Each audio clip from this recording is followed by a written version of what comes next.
Bienvenue à tous. Welcome to Reporters here on France 24. I'm Mark Owen. In this edition, a people in search of itself. This year marks the centenary of the Armenian genocide. Up to 1.5 million were killed in this bleak period. 3/4 of the Armenian population perished. Many hundreds of thousands who survived were forced out of their homes, sent far away into persecution. Massacres took place across eastern Turkey and present-day Syria. At Deir ez-Zor, Armenians died in horrific conditions in concentration camps. Those who survived were forced to deny their religion, their heritage and their culture, or face the consequences. The European Union is asking Turkey to recognise the Armenian genocide. While diplomatic rows continue, A Lost People tries to piece together its history, its own story. Our reports by Ashram Verdian and Johan Bodan.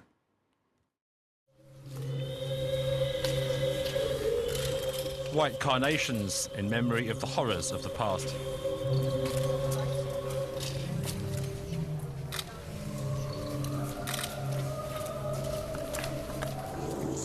It's a strange feeling, very painful. I'm very moved, very touched. It's like a movie scene. This music takes me back to 1915. It reminds me of how these people were massacred. 100 years after the mass killings, thousands of people still visit the Armenian Genocide Memorial in Yerevan. Among them, Armenak from Turkey. He came here with a group of friends. I've always felt Armenian, but only over the past 4 or 5 years have I felt the urge and desire to assert my Armenianness. Until recently, Armenak and his companions thought they were Turkish or Kurdish. A few years ago, they discovered their Armenian roots and decided to learn more about their heritage in their ancestral homeland in eastern Turkey. A journey in the footsteps of a lost community.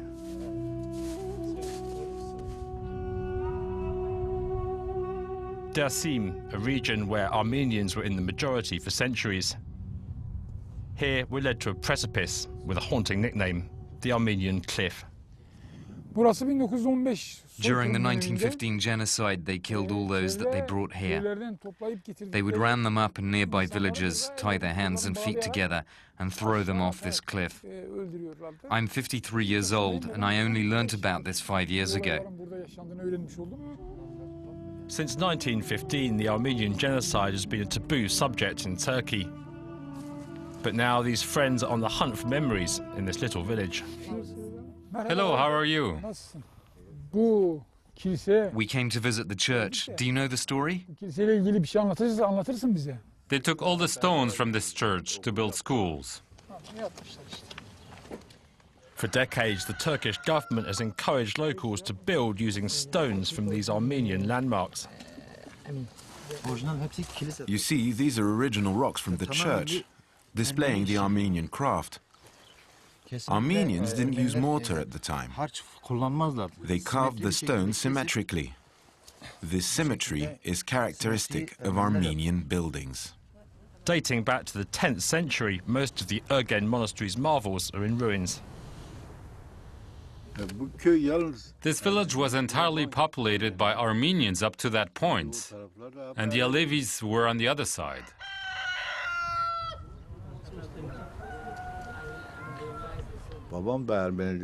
My father spoke Armenian. Are you Armenian? No. When he says his father spoke Armenian, that tells me that this man also has Armenian roots without even knowing it. Maybe he is one of those hidden Armenians. In these remote villages, family stories are not always clear.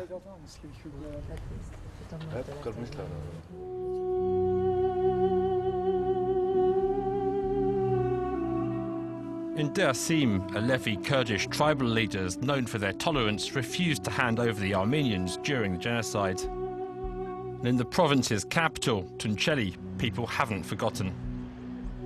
Alevi Kurds and Armenians have always lived side by side here, resisting the Central Powers together.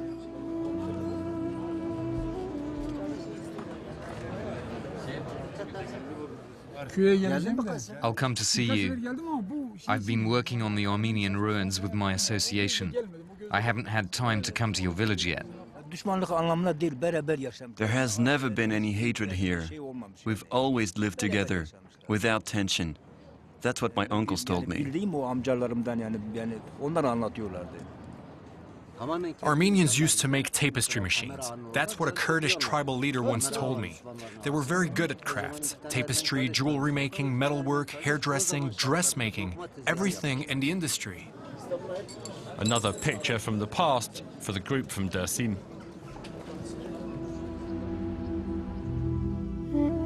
1915, the deportation and genocide of Armenians living under the Ottoman Empire. 1.5 million people were killed. Officially, there were no Armenians left in eastern Turkey. But up to 200,000, mostly women and children, managed to escape death. Most were forced to convert to Islam and assimilated into the Turkish and Kurdish populations. CEMO is the oldest survivor of the genocide. How old are you? I'm 130, 140 years old. No, he's 110 years maximum. I remember when the Sultan ordered the massacre of Armenians. Evil ran through the heart of man. My family and I took refuge in the caves. Despite the years, CEMO hasn't forgotten his mother tongue.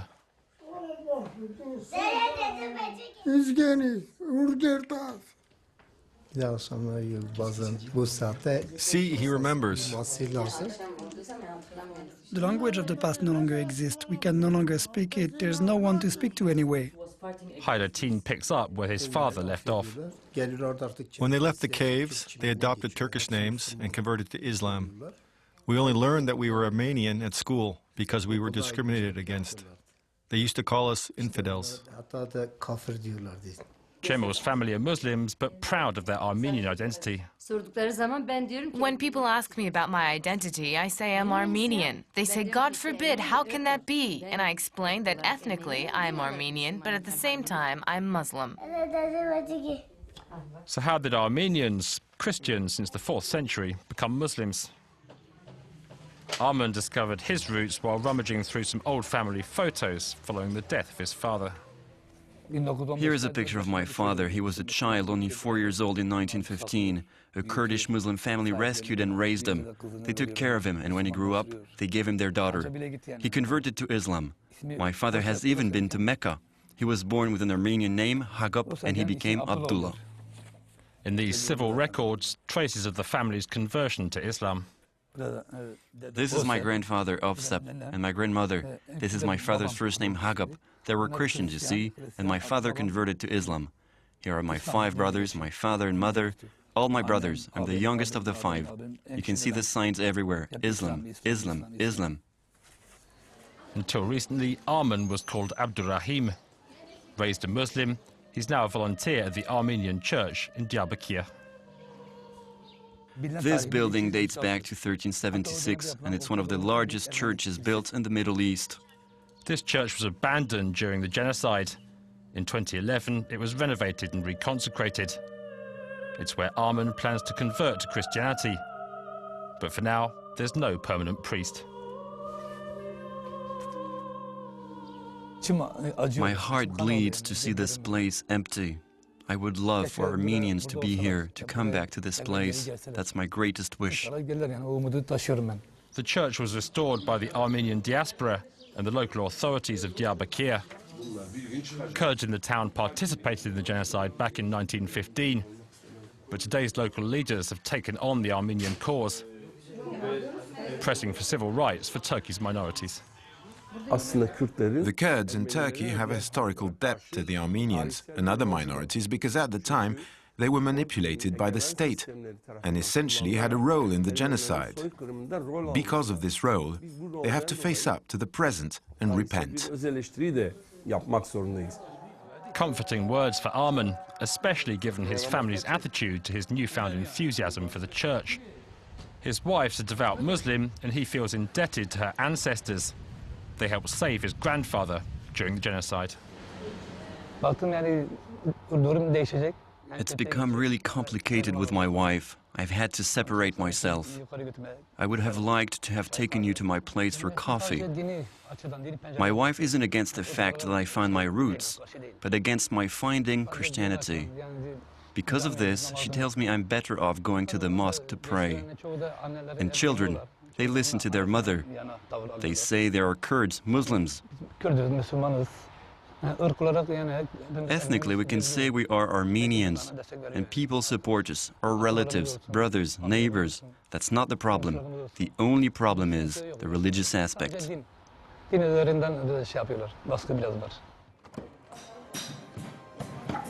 In eastern Turkey, the social pressure is palpable.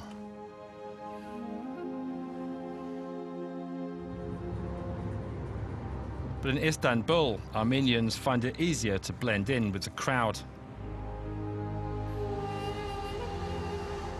The city has 48 Armenian churches, 17 schools, and numerous community organizations. 34-year-old Nazan comes from a family of Muslim converts from Dersim. In 10 days' time, she'll officially become a Christian. I came to Mass today for Palm Sunday to get my olive branch.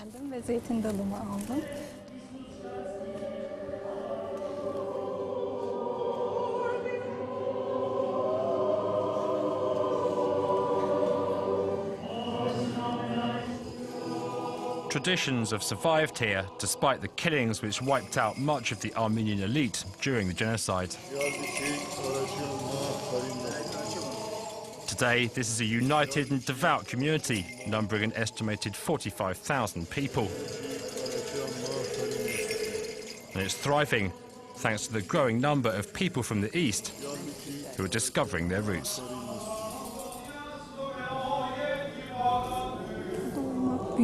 Being here calms me. Being here alone with God, speaking to Him, living my religion. It's a very special feeling. Before I was immersed in a different culture, but since coming here I feel that I belong to this place.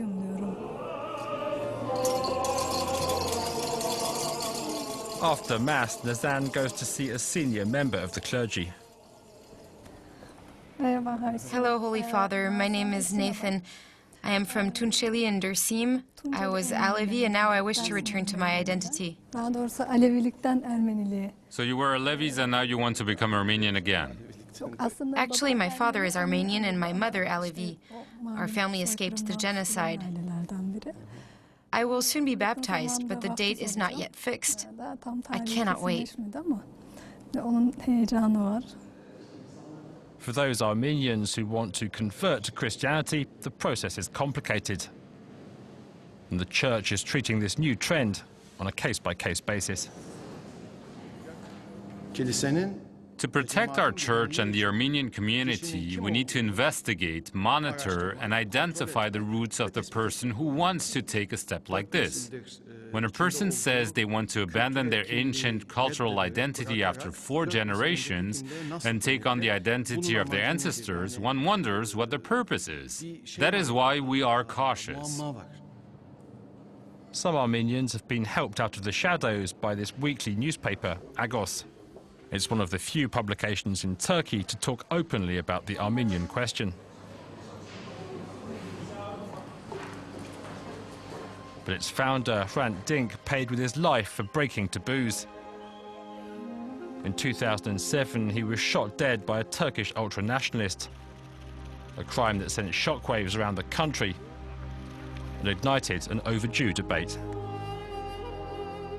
There are 36 different ethnicities in Turkey, but officially there is only one. Turkish, one people. The Turkish people. This isn't true, and talking about it, accepting it and understanding it disturbs the Turkish mind. After the death of Hrant Dink, a large number of people knocked on our door saying we are Armenian, help us. When these people claim to be Armenian, how can we allow ourselves to contradict them? What right do we have to say no, to say you're not Armenian? We're always seeking the answer to these questions. Breaking that silence has been a big part of lawyer Fatia Çetin's life. She represented Dink's family, And when she too discovered her Armenian roots, she decided to write a book. Released in 2004, it became a bestseller and has since been translated into 13 languages. I didn't expect this to be a hit. It's like opening a bottle of sparkling water that's been shaken. The bottle was barely opened and the stories were pouring out, one after another.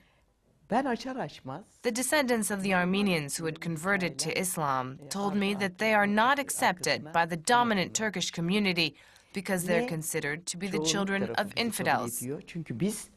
Nor are they accepted by the Armenian minorities.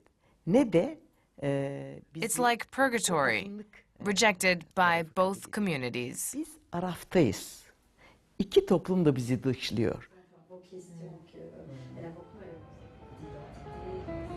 Fatih collected thousands of long-hidden secrets, rewriting a history denied by Turkey for a century. From the Anatolian Plateau to the Bosphorus Straits, many Turks are now questioning the roots of their identities. The descendants of a hidden community have opened a Pandora's box, locked away by previous generations.